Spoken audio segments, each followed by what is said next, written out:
지난 시간 영국과 프랑스, 러시아로 이루어진 협상국과 독일과 오스트리아, 헝가리 제국으로 이루어진 동맹국으로 유럽의 대립구도가 형성되었고 1차 세계대전의 도화선의 역할을 한 오스트리아 황태자 부부 암살 사건이 발칸반도에서 발생했다는 것까지 설명해 드렸는데요. 발칸반도에서 있었던 일을 알고 나면 1차 세계대전에 유럽 국가들이 참전하게 된 이유를 더욱 쉽게 이해할 수 있습니다.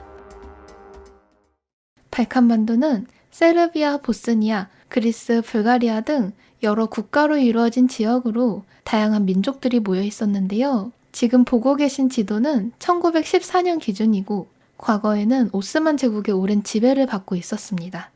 오스만 제국의 지배는 1300년대 중반부터 시작되었는데요. 1520년 세계 지도를 보면 오스만 제국의 영향력이 발칸반도 전체를 덮을 정도였습니다. 이후 오스만 제국의 힘이 점점 쇠퇴하면서 오스만 제국에 저항하는 국가들의 독립운동이 빈번하게 일어났습니다. 이때 발칸반도에서 일어난 독립운동을 지원한 나라가 바로 러시아였는데요.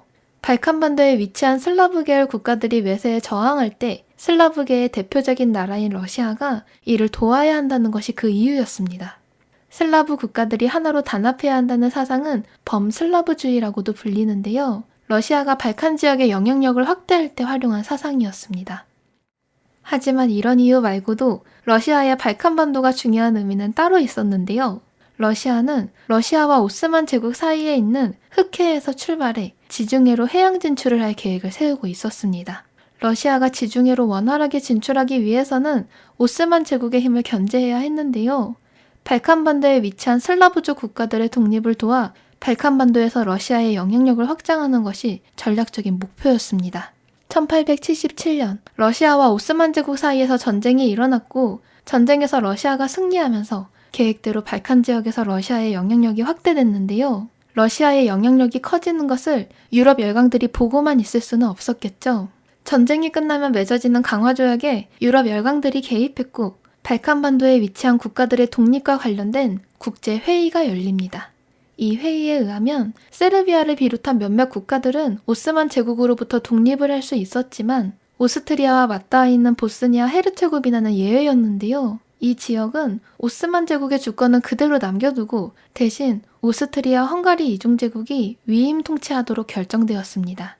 지난 영상에서 잠깐 등장했던 오스트리아 헝가리 이중제국 혹시 기억하시나요? 발칸반도는 러시아뿐만 아니라 오스트리아 헝가리 이중제국에게도 전략적으로 중요한 지역이었죠. 오스트리아 헝가리 이중제국은 특징이 있었는데요. 독일인, 루마니아인, 크로아티아인, 세르비아인 등 여러 민족이 포함된 나라였습니다. 다양한 민족이 포함된 하나의 나라를 통치하기 위해서는 자연스럽게 여러 민족을 통제할 수밖에 없었는데요. 오스트리아 헝가리 이중제국은 주변 지역을 점령하고 영토를 확장하는 것도 중요했지만 그만큼 중요했던 것은 민족주의 성향의 독립운동이 일어나는 것을 견제하는 것이었습니다. 민족주의는 쉽게 말하면 같은 민족끼리 모여서 힘을 합치고 단결해야 한다는 사상이잖아요. 러시아가 주장했던 범슬라브주의, 독일이 주장했던 범게르만주의도 이런 민족주의 사상으로 게르만계가 주류였던 오스트리아는 범게르만주의를 내세우는 독일과 동맹을 맺기도 했죠. 그런데 이런 민족주의가 소수민족의 독립을 자극하는 상황은 오스트리아 헝가리 제국에게는 국가체계가 위협받는 상황과 같았습니다. 오스트리아 헝가리 제국이 보스니아 지역에 욕심을 낸 이유는 세르비아의 힘을 견제하기 위해서였는데요. 세르비아는 민족주의의 영향을 받아서 독립운동을 일으켰고 같은 슬라브족 민족인 러시아의 지원을 받아서 오스만 제국으로부터 독립을 이뤄낸 국가였습니다. 오스트리아는 세르비아의 힘이 커지면 커질수록 오스트리아 자국 내 소수민족이 자극받을 수 있고 나아가 국가체계가 위협받는다고 생각했습니다. 따라서 보스니아를 확보해 세르비아의 힘을 억제하고 세르비아의 해양 진출을 저지하려 한 것이었죠. 오스트리아는 이처럼 전략적인 이유들로 보스니아를 확보하려 한 것인데요. 겉보기엔 이런 판단이 꽤 현명해 보이죠. 하지만 오스트리아가 끌어안은 보스니아는 언제 터질지 모르는 시한폭탄과 같았습니다. 우선 보스니아의 위치를 보면 세르비아와 되게 가깝죠. 보스니아에 거주하고 있는 다수의 주민이 세르비아계인이었습니다. 또한 세르비아는 과거 오스만 제국의 지배에 저항하던 시기에 세르비아와 보스니아를 통합할 계획을 세우고 있었는데요. 국제회의를 통해서 오스트리아가 보스니아를 위임 통치한다는 결정이 나기 전에 이미 세르비아와 보스니아의 합병을 선언한 상태였습니다. 하지만 국제회의에서 세르비아의 독립을 공식적으로 승인하는 대신 세르비아가 선언했던 보스니아의 합병을 무효화하였고 보스니아는 오스트리아가 위임 통치하도록 결정했습니다. 국제회의를 통해 위임 통치가 결정난 뒤 보스니아에는 오스트리아 군대가 주둔하게 되었는데요. 보스니아에 살고 있는 세르비아계인들을 중심으로 격렬한 봉기가 발생했고 진압에만 3개월이 걸릴 정도로 상황이 무척 혼란스러웠다고 합니다.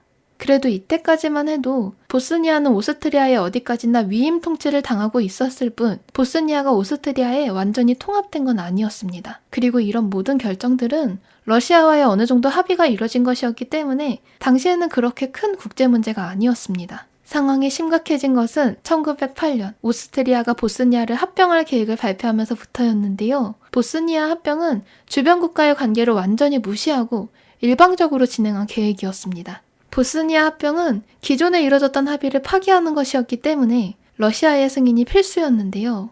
러시아와의 합의가 아예 없었던 것은 아니었습니다. 오스트리아와 러시아 양국의 외상들이 만나서 서로의 이득과 관련된 회의를 열었는데요. 오스트리아가 보스니아를 합병하는 대신 러시아는 흑해 해양 진출권과 관련된 유리한 결과를 얻기로 예정되어 있었습니다. 그런데 며칠 뒤 오스트리아는 러시아와의 약속을 모두 무시한 채 일방적으로 보스니아 합병 계획을 발표했습니다. 오스트리아가 이처럼 보스니아의 통합을 서두른 이유는 주변 국가들의 개입이 커지기 전에 서둘러 보스니아를 차지하고 싶었기 때문이었는데요. 아무리 조급하다 해도 러시아와의 합의까지 무시한다는 건 무력 충돌이 일어날 수도 있는 위험을 감수하겠다는 뜻과 같았습니다. 당시 오스트리아는 러시아를 완전히 얕보고 있었다고 합니다. 보스니아를 통합하는 과정에서 감히 러시아가 개입할 수 없을 거라고 확신하고 있었죠. 오스트리아의 이런 판단은 러시아에게 굉장히 굴욕적이었습니다. 나라 전체가 무시당한 것과 마찬가지인 상황이었죠. 안타깝게도 러시아의 상황이 실제로도 정말 좋지 않았는데요. 1904년에 일어난 러일 전쟁에서 일본에 패배한 러시아는 전쟁에서 입은 피해를 완전히 복구하지 못했고 커다란 재정 위기를 겪고 있었습니다. 전쟁 폐해로 굶주리는 사람이 많아졌고 내부에선 개혁을 요구하는 시위가 빗발쳤는데요. 러시아의 군 지휘부는 러시아가 당장은 전쟁을 치를 수 없는 상황이고 만약 어떤 무력 행위를 하기 위해서라면 최소한 3년에서 5년 정도의 기간이 필요하다고 결론 내린 상태였습니다. 오스트리아는 러시아의 힘이 약해진 상황을 모두 고려하고 합병 계획을 발표한 것이었죠. 발칸반도에 보스니아를 점 찍어두고 있는 나라가 하나 있었죠. 세르비아는 오스트리아의 합병 발표 소식에 강하게 반발했고 전면전을 펼칠 각오까지 드러냈습니다. 보스니아를 원래 지배하는 나라는 오스만 제국이었죠. 그런데 오스만 제국이 오스트리아와 합의를 보면서 보스니아 합병에 반대하는 나라는 오직 세르비아와 러시아뿐이었습니다. 보스니아 합병과 관련된 갈등이 고조되자 독일이 중재에 나섰는데요. 독일은 오스트리아가 자신들과 논의도 하지 않고 이런 일방적인 발표를 한 상황에 대해서 굉장히 불편하게 생각하고 있었습니다. 하지만 독일은 오스트리아를 돕지 않을 수 없었는데요. 독일에게 오스트리아는 남아있는 유일한 동맹국이었고 추후 전쟁에서 독일이 프랑스와 러시아를 상대로 양면전을 펼칠 때 러시아의 부담을 덜어줄 역할을 할 수 있는 국가였습니다. 독일은 군사 압박의 가능성을 드러내면서 러시아가 보스니아 합병에 굴복하도록 만들었는데요. 이 사건의 결과로 미약하게나마 외교관계를 유지해왔던 오스트리아와 러시아의 관계는 완전히 파국으로 치달았습니다.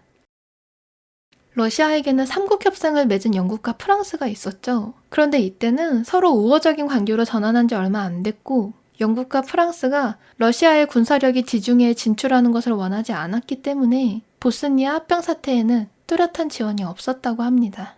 러시아는 이 사건을 계기로 군사력을 완전히 재무장하는 데 돌입했는데요. 내부 상황으로만 따졌을 때는 전쟁을 준비할 여력이 없는 상태였지만 러일 전쟁에서 패배한 뒤 힘이 약해진 상황에서 보스니아 합병 사태에서까지 수모를 겪었기 때문에 두 번 다시 이런 굴욕이 반복되지 않으려면 오직 군사력을 강화하는 것만이 제일 나은 방법이라고 생각했습니다.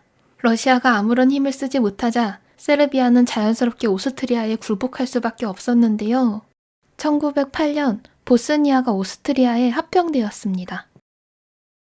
참고로 1908년에 불가리아가 오스만 제국으로부터 완전히 독립합니다. 외교에서 굴욕을 맛본 세르비아는 발칸반도에 위치한 슬라브족 국가들의 결속력을 강화하는 데 몰입했습니다. 이때 세르비아에 파견되어 있던 러시아 외교관이 슬라브 국가들의 단합을 이루는데 큰 노력을 기울였다고 합니다. 그런데 때마침 오스만 제국과 이탈리아 사이에서 식민지를 놓고 전쟁이 일어났고 오스만 제국이 전쟁에서 패배하면서 힘이 약화되는 상황이 발생합니다. 이때 발칸반도에 위치한 여러 국가가 모여 발칸 동맹이 형성되었고 오스만 제국을 상대로 전쟁을 일으켰는데요. 이 사건이 1912년에 일어난 1차 발칸 전쟁입니다. 오스만 제국은 1차 발칸 전쟁에서 패배했습니다. 발칸반도의 국가들은 1차 발칸 전쟁이 끝난 뒤 오스만 제국이 점령했던 지역을 나눠 가졌는데요. 영토를 배분하는 과정에서 발칸반도의 국가들 사이에서 또다시 전쟁이 일어났습니다. 이 전쟁은 1913년에 발생한 2차 발칸 전쟁으로 세르비아가 속한 동맹국이 이 전쟁에서 승리하고 불가리아가 패배했습니다. 2차 발칸 전쟁으로 불가리아의 영토가 많이 줄어들었고 이후 세르비아의 영향력은 확대됐습니다. 1, 2차 발칸 전쟁을 겪으며 힘을 얻은 세르비아는 주변으로 세력을 확장할 계획을 세웠는데요. 오스트리아에게 세르비아의 성장은 큰 위협이었겠죠. 오스트리아가 세르비아의 세력 확장을 저지하면서 세르비아의 진출이 실패로 돌아갑니다. 세르비아는 이 사건으로 큰 좌절감을 느꼈습니다. 오스트리아에 반대하는 세력들의 감정도 더욱 격렬해졌는데요. 세르비아 내부에선 오스트리아에 대응하는 방식이 두 부류로 나뉘었습니다. 정치 지도층은 오스트리아와 우호적인 관계를 맺으며 상황을 외교로 해결해야 한다고 했고, 세르비아의 군부는 오스트리아에 강경하게 대응해야 한다고 주장했습니다. 세르비아에는 군사 장교들과 급진적 민족주의자들로 이루어진 지하 조직이 있었는데요. 폭력적인 반오스트리아 활동을 벌이면서 고위 관료를 대상으로 한 암살 활동을 전개했습니다. 지하 조직 세력은 정부가 통제할 수 없었다고 하는데요. 그중 가장 강경한 입장을 지닌 조직의 이름이 흑수단이었습니다. 흑수단의 지도자들은 세르비아의 군부를 장악하고 있을 정도로 영향력이 컸는데요. 그들의 신조는 통일 아니면 죽음으로 보스니아와 세르비아의 통합을 강력하게 원했던 집단이었습니다. 여기서 잠깐 오스트리아 헝가리 제국의 정책을 살펴보면 오스트리아는 황태자 프란츠 페르디난트의 주도로 오스트리아의 세르비아를 포함하는 새로운 연방체제국 질서를 구상하고 있었습니다. 반면 오스트리아의 군부는 세르비아를 군사적으로 완전히 패배시켜야 한다고 주장했는데요. 황태자 페르디난트의 구상은 군부들의 생각과 비교했을 때 세르비아의 굉장히 온건적인 정책이었습니다. 세르비아 정부 또한 오스트리아 정부의 온건적인 정책에 옹호하며 오스트리아의 우호적인 태도를 유지해오고 있었는데요. 하지만 만약 세르비아가 오스트리아에 통합된다면 오스트리아에 통합되어 있는 보스니아의 독립 가능성과 차후 보스니아와 세르비아가 병합할 기회까지 완전히 사라지는 것이었기 때문에 세르비아의 지하 조직 중 하나였던 흑수단이 추구하는 목표와는 극명하게 대립하는 정책이었습니다. 흑수단은 이런 이유들로 오스트리아는 물론 오스트리아의 우호적인 태도를 보이는 세르비아 정부에게까지 극심한 반감을 품은 단체였습니다. 흑수단은 다른 지하 조직들과는 달리 특정 인물의 암살을 고집했는데요. 그 인물은 세르비아의 온건 정책을 펼친 오스트리아의 황태자 프란츠 페르디난트였습니다. 이런 상황에서 1914년 6월 28일 오스트리아 헝가리 제국의 황태자 프란츠 페르디난트가 그의 아내와 함께 보스니아의 수도 사라예보를 방문했습니다. 이때 한 청년이 보스니아를 방문한 황태자 부부를 향해 총을 쐈고 두 사람 모두 사망하는 사건이 발생합니다. 이 사건은 보스니아의 수도 사라예보의 이름을 붙여 사라예보 사건이라고도 잘 알려져 있죠. 황태자 부부를 암살한 청년은 보스니아 주민이었지만 민족은 세르비아계였고 청년을 지원한 배후 조직은 세르비아의 급진적 성향의 지하 조직이었던 흑수단과 연결되어 있었습니다. 암살 대상이 왜 황태자였는지에 관해서는 당시에 정확한 문서가 남아있지 않다고 합니다. 하지만 정황을 살펴봤을 때 친오스트리아 정책을 취하고 있던 세르비아 정부의 입장을 난처하게 만들어 세르비아와 오스트리아의 외교를 단절시키고 왕위 계승자였던 오스트리아 황태자를 암살하는 것으로 오스트리아의 분열을 일으키려 했다는 분석이 있습니다. 세르비아 정부는 황태자의 죽음에 즉각 애도를 표시했습니다. 그리고 이 사건이 오스트리아를 향한 세르비아의 민족주의적 반발이 아닌 개인의 단순한 범죄 행위라고 선을 그었고 외교 관계가 악화되지 않도록 조심했는데요. 세르비아 정부의 노력과는 별개로 세르비아의 내부 분위기는 그야말로 축제였습니다. 당시 세르비아에는 발칸 전역에 흩어져 있는 슬라브계를 통합해 세르비아를 중심으로 하는 국가인 대세르비아를 건설하려는 민족주의가 성행했는데요. 국가의 현실적인 문제를 생각했을 때는 오스트리아와의 관계를 개선하는 것이 불가피한 상황이었습니다. 황태자 암살 사건이 일어나기 전까지만 해도 두 나라의 관계는 어느 정도 개선된 상태였기 때문에 양국 간의 경제 분야와 관련된 협상이 이제 막 시작된 상태였습니다. 하지만 민족주의 열망에 압도된 세르비아인들에게 황태자를 암살한 청년은 국가의 영웅이었습니다. 심지어 고위 관료들과 외교관까지 나서서 암살 사건을 미화했는데요. 다수 언론들 또한 이런 분위기를 정당화하는 논평을 작성했고 기사 대부분이 번역되어 오스트리아에게 전해지기까지 했습니다. 세르비아 정부는 여론을 억제할 능력이 없었고 섣불리 나섰다간 암살 대상이 될 수도 있는 상황이었기 때문에 특별하게 할 수 있는 대처가 없었다고 합니다. 세르비아 정부는 오스트리아 정부에게 자신들 또한 사건의 피해자임을 강조하면서 상황을 마무리하려고 애썼는데요. 오스트리아에게 더는 받아들여지지 않았습니다. 오스트리아의 군부 세력은 지금껏 세르비아를 굴복시킬 기회를 찾고 있었기 때문에 이런 좋은 기회를 그냥 넘어갈 리 없었겠죠. 하지만 곧바로 세르비아를 응징한 건 아니었습니다. 세르비아에겐 지원국인 러시아가 있었기 때문이었죠.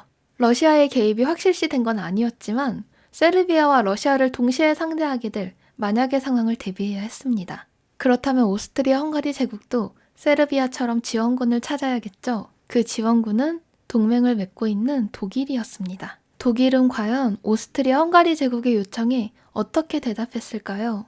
그리고 주변 유럽 국가들은 이런 상황을 어떻게 인식하고 있었을까요? 참고로 발칸반도는 워낙 전쟁이 잘 일어나는 곳이었고 고위 인사를 대상으로 한 암살도 빈번했던 시기였기 때문에 오스트리아 황태자 암살 사건 자체는 그다지 큰 화제거리가 아니었습니다. 상황이 심각해져서 무력 분쟁이 일어난다 해도 과거에 그랬듯이 발칸반도 선에서 마무리될 것이라는 예상이 일반적인 생각이었죠. 하지만 이런 생각은 전쟁이 오스트리아 헝가리 제국과 세르비아 사이에서 일어날 경우의 가정이었습니다. 독일과 러시아의 개입이 확실시 되는 순간 이 사건은 단순히 발칸반도의 문제가 아닌 유럽의 패권 구도와 밀접하게 관련된 사건이었습니다. 아주 만약에 이 사건이 다른 나라들의 개입 없이 그냥 오스트리아 헝가리 제국과 세르비아의 분쟁 정도로만 끝났으면 전쟁의 이름이 1차 세계대전이 아니라 3차 발칸 전쟁으로 불렸을지도 모르겠다는 생각이 듭니다. 이 사건과 관련해서 유럽 국가들 사이에 어떤 이야기가 오갔고 도대체 각국이 어떻게 대처하려 했길래 상황이 1차 세계대전까지 번지게 된 걸까요? 그리고 1차 세계대전까지 번지게 된 상황의 가장 큰 책임은 과연 어느 국가에게 있는 걸까요? 이 질문과 관련된 내용은 다음 영상에서 이어집니다.